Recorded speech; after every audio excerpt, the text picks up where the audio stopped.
Eu sou a Val. E eu sou a Ju. E está começando mais um Dramatizando.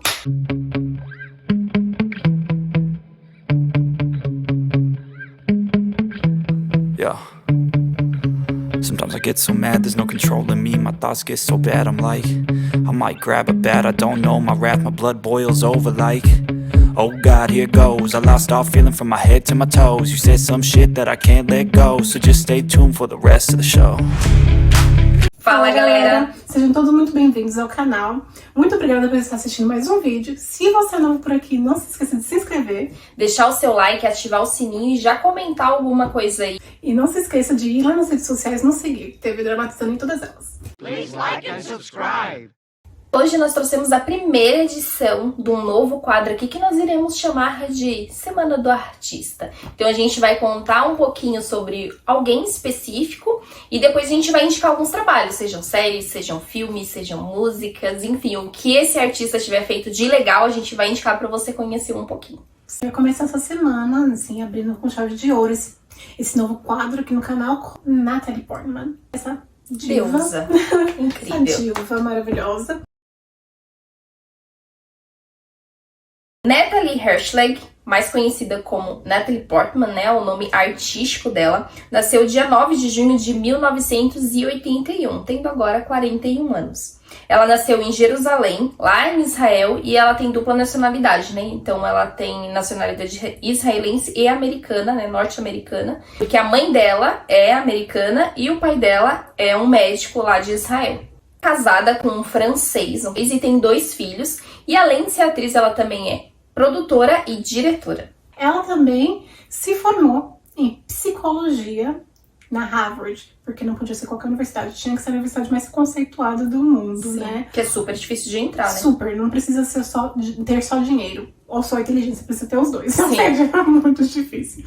E ela conseguiu essa proeza ainda conciliando com o trabalho de atriz, né? Porque ela estava gravando Star Wars na época. Então, assim, como é que você consegue gravar um filme de 3 horas? Não é? Investiu a psicologia na Harvard. Na única formação dela, na verdade, ela se formou em psicologia, como a gente já falou, em 2003. E depois ela fez vários outros cursos na Universidade Hebraica, em Jerusalém. Ela também teve 2 artigos científicos publicados em revistas, ou seja, mulher inteligente, né? Além disso, né, além dessas poucas curiosidades que a gente já falou, porque realmente ela tem muita coisa legal pra ser falada, ela é judia e ela é vegetariana desde os 8 anos de idade. Depois ela aderiu ao veganismo. Depois de ler um livro, inclusive, ela aderiu, mas a gente sabe que é uma coisa que já vem do judaísmo mesmo, né? Geralmente eles são veganos ou eles são muito específicos quanto ao que eles comem. Então ela já tem isso desde criança. Além disso, Portman fez a estreia dela no cinema, no filme Leon, The Professional, em 1994. Enquanto ela ainda estava no ensino médio mesmo, ela fez esse filme, né? Ela fez essa estreia no cinema. E ela ganhou reconhecimento internacional quando ela estrelou como Padmé Amidala em Star Wars. E como é uma mulher super inteligente. Não bastava, né, simplesmente ter todo esse currículo, todo esse conhecimento acadêmico, ela também tem vários conhecimentos em línguas diferentes. Ela fala inglês, espanhol, francês, japonês, alemão e hebraico. Assim, ou seja... Então, simplesmente 6, né? 6 línguas apenas, sendo 2 línguas maternas, né? Que é o inglês e o hebraico. Bom, e quando a gente vai falar de premiação, a mulher também, né, simplesmente tem uma lista de premiação. Ela recebeu vários prêmios ao longo da carreira, incluindo um Oscar, né, que é um dos prêmios, eu acho que o mais difícil, né, na real, assim, o Oscar, o Globo de Ouro, né, é o mais difícil, é uma coisa realmente que é o sonho, né, você ter um trabalho tão incrível a ponto de ser reconhecido no Oscar, no Globo de Ouro. Então ela conseguiu isso, porque a mulher não é pouca coisa, né, minha gente? Ela ganhou em 2011 o Oscar de melhor atriz em Cisne Negro. Ela ganhou o Globo de Ouro também em 2011 por Cisne Negro de melhor atriz e melhor atriz coadjuvante no cinema em 2005 por Closer. Ela ganhou mais outros 3 prêmios de melhor atriz também por Cisne Negro, né, em 2011, por outras 3 academias. Então, tipo assim, o filme mais premiado, né, que ela fez. Mais um prêmio também nacional de Closer. E em 2017 ela também ganhou um prêmio por Jack. E pela Saturn Award de melhor atriz, ela também ganhou em 2007 por V de Vingança, ou V for Vendetta, né? Que é um filme incrível. Não é à toa que, assim, né? Ela já vem sendo uma das artistas mais bem pagas de Hollywood já faz um tempo, porque não tem como, né? Com toda essa premiação, com toda essa carreira, essa Sim. carga que ela tem desse currículo, não tem como não ser diferente, né? Mas assim, né? Dando essa sintetizada aqui nesse currículo extenso e muito rico dela, agora a gente vai falar, assim, de 3 obras, né? Que são umas das mais conhecidas dela, começando por Cisne Negro, que ela levou vários prêmios, como a gente já citou. Natalie Portman, nesse filme, Cisne Negro, ela interpreta a Nina, que é uma bailarina de uma companhia de balé lá de Nova York, que quer, né, como muitas, ou como a maioria das bailarinas, conseguir o papel principal na peça Lago do Cisne. Precisa fazer audição para esse papel. Sim. E a competição é acirrada. Muito. Porque são bailarinas muito boas, né? Que estudaram a vida inteira e dançaram a vida inteira para isso. E a história basicamente gira com os transtornos que a vida dela, no geral, não só como bailarina, mas como também com a relação com a mãe, esses transtornos que trazem, né? Como isso afeta ela. Ela termina por ter uma mãe extremamente controladora, mas é extremamente controladora, que trata ela como uma criança, ao ponto de realmente, assim, sabe? Ela tem o problema de se coçar muito quando ela está nervosa. E a mãe dela, ao ponto de controlar, ela coloca luvas, literalmente luvas de criança na mão. E fica assistindo ela enquanto ela está dormindo, pra ela poder controlar. Assim, controladora ao nível de realmente, se ela começar a alterar um pouquinho mais a voz, né? Ela é uma adulta, a mãe dela fala, mas você já não é mais a minha menina. Sim. Sabe? É nesse nível. E isso afetou ela de uma forma... muitas formas, de muitas formas. Muito intensas. Porque realmente a mãe fica cobrando essa perfeição, a mãe colocou todas as expectativas dela, porque ela foi uma bailarina. Sim. E ela foi uma bailarina frustrada, porque ela teve que parar, porque ela engravidou da Nina. E aí ela colocou todas as expectativas na filha. Então ela realmente quer que a filha seja perfeita e alcance tudo que ela não alcançou. Então é uma pressão muito grande já vinda desse lado. E por outro lado tem a pressão muito grande vindo da companhia de balé.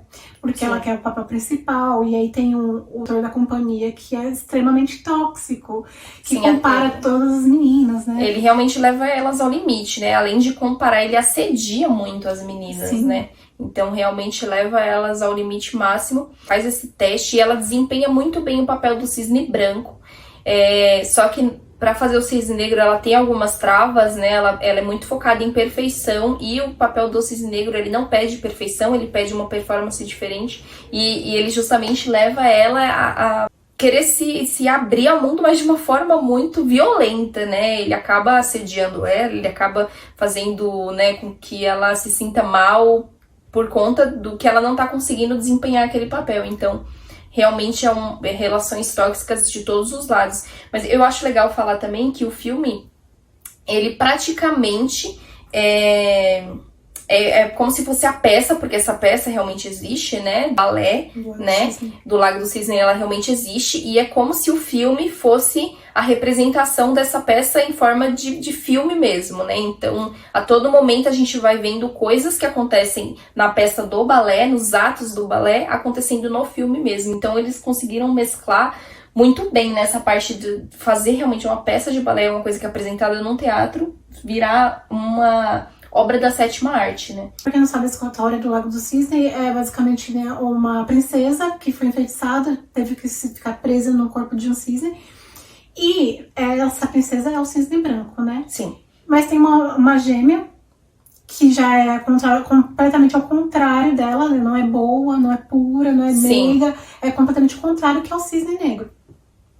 Então, essa história, ela realmente trouxe essa visão.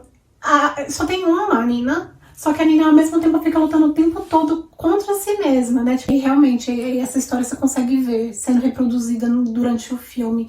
Só que assim, a Nina, ela tem alucinações. Justamente por conta dessa pressão toda, ela vê coisas. Sem contar que ainda tem esse problema de que ela ao ficar nervosa, ao ficar sob pressão, sob estresse, ela meio que se machuca, né? Sim. Se coçando. Tudo isso vai acarretando nas visões, que vão ficando cada vez mais fortes. Cada vez mais intensas, sim. De acordo, vai ficando mais perto do dia da peça. que ela precisa realmente ali, ó, preciso aderir ao Sim. cisne negro dentro de mim e tudo mais. Tanto que ela já não consegue mais, nenhum momento que ela não consegue mais separar, né? O que aconteceu de fato, Sim. o que foi da imaginação dela. E ela entrou tanto no personagem que, dado momento, ela se transforma no personagem da peça. É um final realmente que a gente fica se perguntando assim, nossa, como que isso aconteceu? Como que isso se deu? O que era verdade? O que não era? Então tem muitos artigos, muitas teorias, muitas coisas que explicam esse final. Então vale a pena depois que você assistir o filme ir buscar ler, porque realmente é um filme bem complexo, mas que é muito bom. Realmente não é à toa que esse filme é tão premiado e é um dos mais queridos da crítica, o que é muito difícil. Bom, o próximo filme é Sexo Sem Compromisso, de 2011. Eu acho que esse aqui, quem gosta de romance, quem gosta de clichê, já assistiu, Nossa, com acho que certeza. é difícil uma pessoa que não conhece esse filme, né? Porque esse realmente é um clássico dos clichês, né? Então, uma história clássica, né? Então, ela e um cara se conhecem, eles decidem que eles vão fazer sexo sem compromisso e que ela, principalmente, né, não quer ter nenhum tipo de relacionamento. Ela deixa isso muito claro, ela só fala, tipo assim, ó, quando eu te ligar, você me ligar, a gente faz o que tem que fazer. Depois, beijo, obrigada, cada um na sua casa. Mas em dado momento, ele começa a gostar dela, começa, né, a desenvolver um sentimento e ela, tipo assim, ó, É que ela tá muito focada na carreira dela, né? sim. Como médica. E ela já começa a falar assim, esse cara tá maluco, né? Eu falei que eu não queria nada, eu só queria que o que interessa e tchau. E ela começa a entrar nesse conflito, né? De, tipo, será que eu tento? Será que eu não tento? Será que eu gosto? Será que eu não gosto? Sim, a gente sabe que, como todo clichê, o final é feliz. Obviamente, eles terminam se gostando, assim, mutuamente.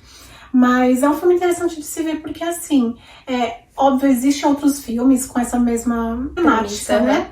Mas eu acho que esse aqui é um dos melhores dessa premissa, porque eu acho que o roteiro é bem escrito, o filme tem uma história interessante construída. E também tem um autor muito bom, né? Que é o Ashton Kutcher. Sim, incrível. E até mesmo sendo clichê, ele tem umas coisinhas que fogem do clichê. Eu gosto muito de uma cena, quando ele vai encontrá-la no hospital, que ele leva cenouras, né? Como se fosse um buquê de cenouras. Então, tipo, geralmente os caras levam um buquê de rosas, né? Aquele negócio de flores. E ele falou, poxa, ela não gosta de nada clichê, nada, né, comum. Eu vou levar cenouras, tipo assim. Então, realmente, mesmo sendo um clichê, eles tentam fazer essas coisinhas diferentes e se adaptar ao que era a personalidade dela mesmo, né? Que ela demonstrava que ela não queria, que ela era diferente, que ela gostava de coisas diferentes. E ele realmente tenta sempre fazer isso pra ela, né? Pra conquistar mesmo ela. E ao final das contas não se deu dali, outro se deu daqui. Mas assim, a personalidade, a essência em si, eles não mudaram. Porque literalmente eles prezam por isso, né? Cada um continua com a sua individualidade. Sim, exatamente. Um relacionamento saudável, né, meus amores? No filme, esse... Da lista é o meu preferido. Não, o meu também. V de Vingança, que foi estreado em 2005. Gente, que filme.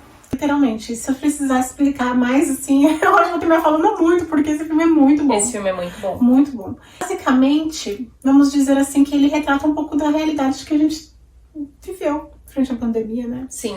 Com lockdowns, né? De recolher, né? Porque teve uma pandemia também. Sim, foram anos de uma doença que toda a humanidade, todo mundo ficou muito frágil e sensível.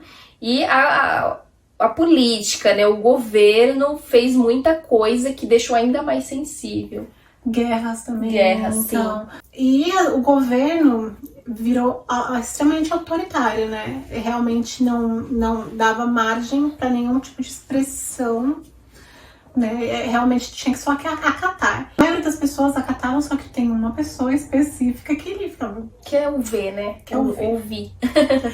Que pra ele isso não é possível. Acatar é simplesmente acatar as regras, a sociedade como um todo, seguir o governo. Na verdade, o governo é o que ele dizia. Não é o povo que tem que ter meu governo, é o governo que tem que ter meu povo. Sim.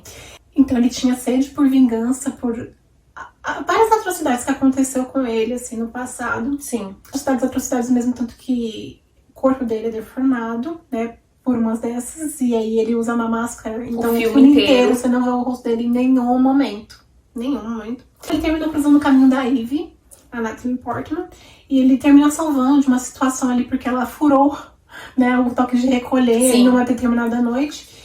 E ele a salvou. Só que assim, eu acho que eles esperavam que não iam se ver mais, só que terminou se cruzando de novo, porque dessa vez ela salvou ele. E dali surge aquela história, porque acho que no começo ela ficou relutante, eu achei ele meio louco. Sim. Porque tem Porque um pouco, né? ele é muito político, ele é muito ativista, ele realmente gosta de fazer as manifestações, de lutar, de falar, ele realmente vai contra mesmo o que tá acontecendo ali, contra o governo, ele quer que as pessoas entendam o que tá acontecendo, então... Puxa, o que custar? ele é bem extremo, assim, ele não quer saber não importa os meios, né? Ele só quer realmente chegar num fim. Então ele usa todos os meios que vocês imaginarem pra chegar nesse fim, pra chegar nessa vingança, nesse ativismo mesmo que ele tanto acredita. Ele é uma pessoa extremamente inteligente. Muito intelectual, ele é muito eloquente, ele fala muito bem, ele tem umas metáforas assim que você fica, tipo, refletindo na vida. Eu parei várias vezes pra refletir na minha vida, né, durante o filme. Porque, de fato, ele é muito inteligente, ele te encanta só com a fala. Você não precisa ver o rosto dele, você fica encantada com ele. E a gente consegue ver isso pela casa dele mesmo, porque a casa dele é cheia de obras de artes, de livros. Eu moraria fácil naquela casa, gente. É meu sonho aquela casa. Porque realmente ele consome cultura, né? Conhecimento mesmo. Então por isso que ele é tão inteligente. E a gente realmente não vê o rosto dele o filme inteiro. Mas a gente fica assim, ó. Você é encantado. Que homem. Encantado. Só que depois ela termina se apaixonando por ele e ele por ela também, né? Sim. Mas ela ficou realmente, entrou numa contradição, ela não sabia de fato o que fazer, porque ao mesmo tempo que eu acho que ela se sentia encantada por toda essa fala dele, ela também, acho que ela se sentia um pouco errada, porque pra ela os meios não justificavam os fins. E pra ele, sim, né, justificava, não importam os meios, eu só quero chegar no fim. Sim. Então, tanto que ela até fala assim, eu te ajudo. Só que aí depois ela termina atrapalhando, né? Ela tem uma transformação muito intensa, né? Por conta dele, porque ele mostrou pra ela um lado que é dela mesma que ela não conhecia, porque ela sempre se achou fraca, frágil. Sim. Porque muitas coisas aconteceram com ela, com a família dela, com o irmão dela. Sim. Então, eu acho que justamente ali que começou a despertar mais o interesse dela por ele, porque ele mostrou um lado dela que nem ela mesma conhecia. Ele não fortaleceu, porque a força já tá dentro dela, mas ele mostrou pra ela que ela tinha, força. Exatamente. Eu acho que a minha parte preferida e aí eu acho que nem é spoiler, mas assim, acontece bem no comecinho do filme, que é quando ele explode os prédios e tá tocando uma música clássica. E vai tocando e conforme vai explodindo os prédios, vai de acordo com a música. E é incrível. Pra mim, essa parte, assim, linda. E essa parte justamente ele tá mostrando pra ela, né?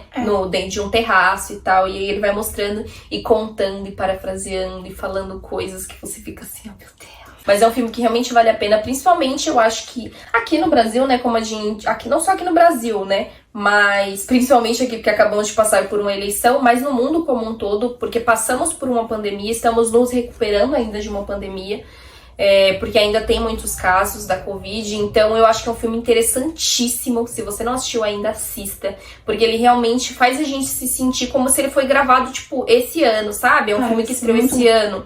Porque ele realmente conta isso, né? Como que a política se comportou depois de uma doença que durou por anos, como que as pessoas se comportam, como que a sociedade como um todo se sente. Então é realmente um filme, assim, incrível, que realmente faz a gente pensar no nosso papel mesmo, né? Enquanto pessoas da sociedade, o que a gente deve, o que a gente não deve, como que a gente deve se comportar, o que a gente pode ou não aceitar. Então, assim... É simplesmente meu filme preferido, assim, dessa lista. Eu acho que de filmes que falam de política, que tem esse lado, talvez seja o meu preferido também da vida, assim, porque é um filme realmente muito bom. Muito bom. Ele realmente te leva a pensar. Ele traz muitas temáticas que eu acho que precisam ser pensadas. Sim. E te traz não só as temáticas, mas também algumas direções. Eu acho que esse tipo de filme, assim, é muito bom pra fazer você pensar, expandir um pouco mais. Sim, e acrescenta muito, né? A gente aprende muito. Muito. Então esse filme, assim, de fato, é o meu preferido, assim, dessa lista. Eu acho que, assim, um dos preferidos da vida também, porque foi muito bom. Muito bom. Bom, é isso. Se você já assistiu algum desses filmes, conta aí pra gente qual você assistiu, qual que você gosta mais, se você já conhecia, se você não assistiu, mas já ouviu falar.